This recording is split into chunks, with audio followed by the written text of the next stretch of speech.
നമ്മള് എന്താണ് ഇത് yoghurt bowl, yoghurt fruits ball. ഭയങ്കര ഹെൽത്തിയാണ്. എല്ലാവരും ടേസ്റ്റിയാണ്, ഹെൽത്തിയാണ്, ഡെലീഷ്യസ്. മതി ഓറക്കണ്ട. ഇപ്പൊ കുറച്ച് ലേറ്റായി. ഇപ്പൊ ജൂണിന്റെ പകുതി ആയതുകൊണ്ട് തന്നെ കുറെ പൂക്കളൊക്കെ ഇങ്ങനെ കൊഴിഞ്ഞു തുടങ്ങി. ഒരുപാടുണ്ടായിരുന്നു, ഇപ്പൊ ഉണ്ടോ ഇച്ചിരി. പക്ഷെ എന്നാലും ബ്യൂട്ടിയാണ്.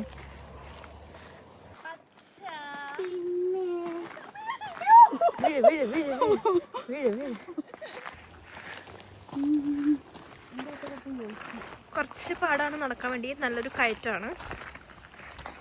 ഇവിടെ എവിടെയോ ഒരു അരുവിയും ഉണ്ട്. അതിന്റെ സൗണ്ട് കേൾക്കാം, പക്ഷെ എവിടെയാണെന്ന് മനസ്സിലാവുന്നില്ല. ഇതൊക്കെ മെയിൻറ്റെയിൻ ചെയ്യുന്നുണ്ടെന്ന് തോന്നുന്നു അല്ലേ?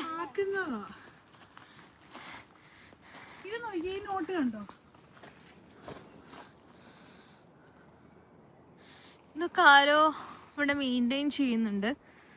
ഇവിടെ വരുന്നതൊക്കെ ഇങ്ങനെ വെട്ടിക്കളഞ്ഞ് ഈ ഒരു നടപ്പാത ഇങ്ങനെ തന്നെ മെയിൻറ്റെയിൻ ചെയ്യുന്നുണ്ട്.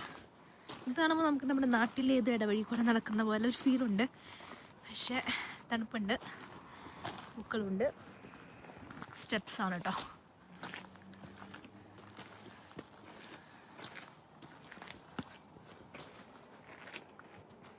ഓൾറെഡി വന്നിട്ടുള്ളതാണ്. റിയാനെ വിശ്വസിച്ചാണ് നമ്മൾ നടക്കുന്നത് അല്ല മേഡം? ഇത് ചെന്ന എവിടെ അവസാനിക്കുന്നത്? വെള്ളം, വെള്ളം, കാട് എല്ലാം ഉണ്ട്. നമ്മൾ വരണ സമയത്ത് അല്ല കണ്ട പുഴയാണോ? പുഴയല്ല, ലേക്കല്ലത്. അന്നലേക്ക് പുഴ. ഭയങ്കര നാരോ വഴിയാണ്, കാണാണ്ടോ?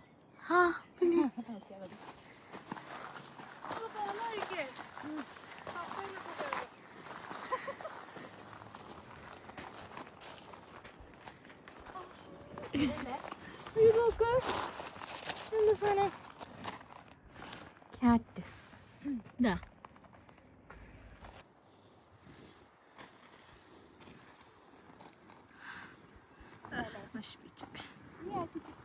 അടുത്ത ആഴ്ച വാട്ടർഫോൾ. എനിക്ക്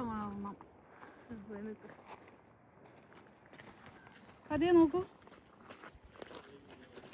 പതിയെ ചിരിക്കൂ, തല നേരെ ചെയ്തിട്ട് എത്തിയ സ്ഥലം കാണിച്ചു തരാം. ഇതാണ് നമ്മൾ ഹൈക്ക് ചെയ്ത് വന്ന് എത്തിയ സ്ഥലം. നോക്കൂ ഇതിന്റെ ഭംഗി.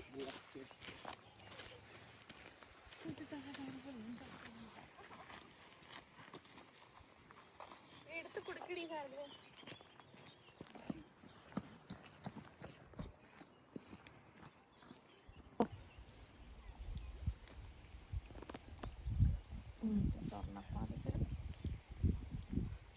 വെള്ളത്തിലിറങ്ങുവാണേ. തണുപ്പുണ്ടോ? ചെറുതായിട്ട്. എനിക്ക് ഇറങ്ങാൻ തോന്നുന്നു. പക്ഷെ വയ്യ, മടി.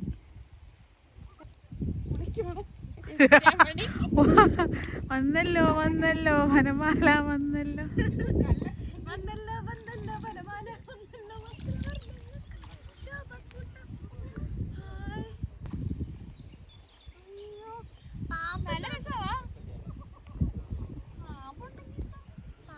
പാമ്പൊന്നും ഇല്ല ഇവിടെ. ഇങ്ങനെ നോക്കിക്കേ രണ്ടുപേരും. നല്ല ശുദ്ധമായ വെള്ളം, ശുദ്ധമായ പശുവിൻ പാല്.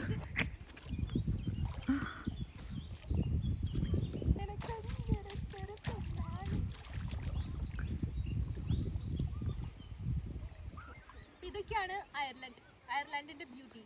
അപ്പോൾ അയർലൻഡിലുള്ളവരൊക്കെ ഇതൊക്കെ ഒന്ന് കാണാം. ഇതൊന്നും മിസ് ചെയ്യരുത്. പ്രകൃതി നമുക്കായി ഒരുക്കി തന്നിട്ടുള്ള രമണീയത, ഹരിതാപം, പച്ചപ്പൊക്കെ. ഞങ്ങൾ തിരിച്ചു പോവാണ്. അടിപൊളിയായിരുന്നു, കുറെ എൻജോയ് ചെയ്തു, കുറെ നല്ല നല്ല സ്ഥലങ്ങൾ കണ്ടു. ഇനി തിരിച്ചു പോവാണ്.